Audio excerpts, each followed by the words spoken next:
This is the encaustic stylus, which has a drawing tip and a brush head. The brush head is copper wires, and I'm going to show a few little ways of how to use it.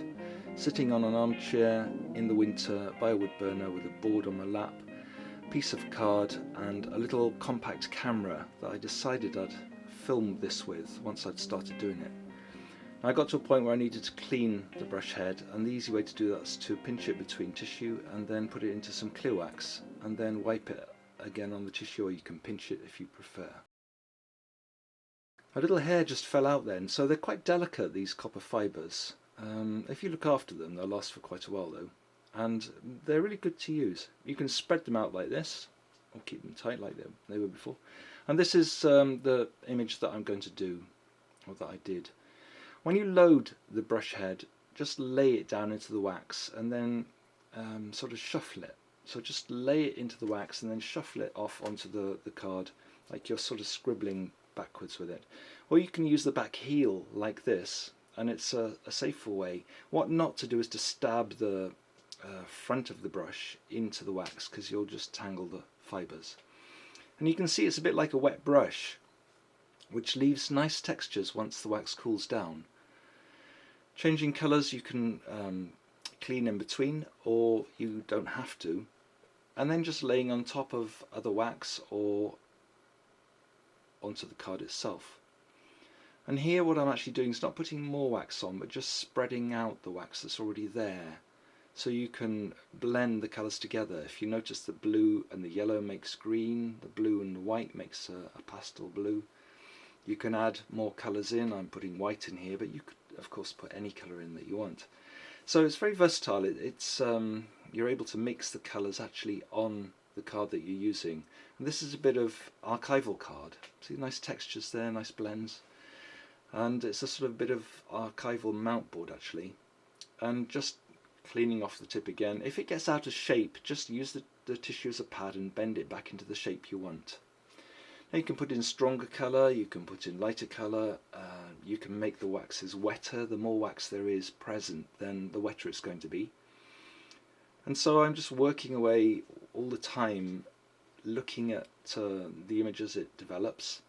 And I'm staying with yellow and blue as primaries, and then a bit of green and some white pastel colours. And as I'm working this green in, I noticed that the strokes were getting larger and larger. So you can put textures in using this brush. It's really quite a versatile tool, and you can get very fine blends as well.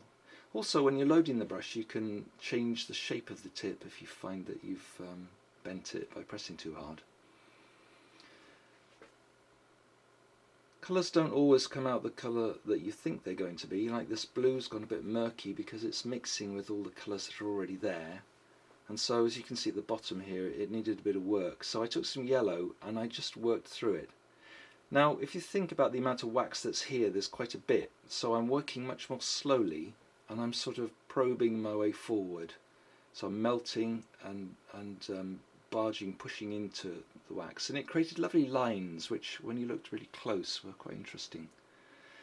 You can take colour off as well, just use the brush to mop colour up and then wipe it out clean. So I've got this fast, time for some stronger contrast. And that's going to be a little tree at the top there, so I decided that I'd put in some dark colour and make it quite a striking feature as I was going along. In fact, it's the focal point really. And then blend it in. Now, the smoke that you can see here, if you can see it, I tried to show it, is because the tip is getting a bit hot. When you use just the small tips, they can get a bit hot. So just click the power off and then carry on working for a little while, and you'll know when you need to switch it back on. And I'm using a little bit of blue on the brush head here, just to put in a thin line, just to sort of pick up a bit of highlight. And I realised it was now getting a bit too cool, so I switched power back on. And also bending the brush into a particular shape, which is a small, flat brush line. And this is great for putting the posts in. In this little landscape, I had lots of pockets of different types of landscapes. This is taking half of the brush out the way so that you can get very fine results. Now, I did a useless job on this, I didn't do it very well, but you can get very fine results.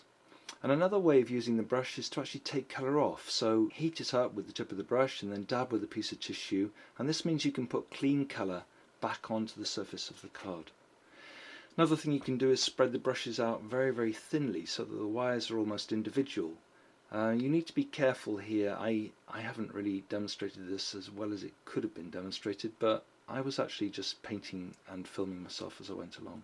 So this was the end result of my Landescapes, and I enjoyed the process. It was lovely just sitting there of an evening. I haven't done it like that before, with a board on my lap and this little handheld compact camera to make the film. All these little pockets of different types of idea for land and horizon shapes. And that's the little copper brush, the European model. These ones are drop in and fixed through that screw at the front of the stylus there. This is all the blurb that tells us it's safe and all the power ratings and stuff. This is the American one, and that's slightly different because although it has a drawing tip and a brush head, it has a screw-in fitting rather than the drop-in fitting.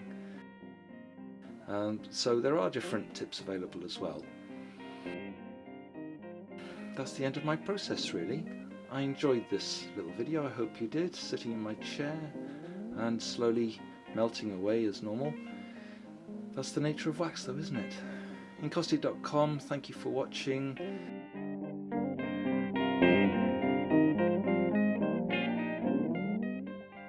My name is Michael Bosson, and I'm very grateful that there are so many people in the world interested in encaustic art.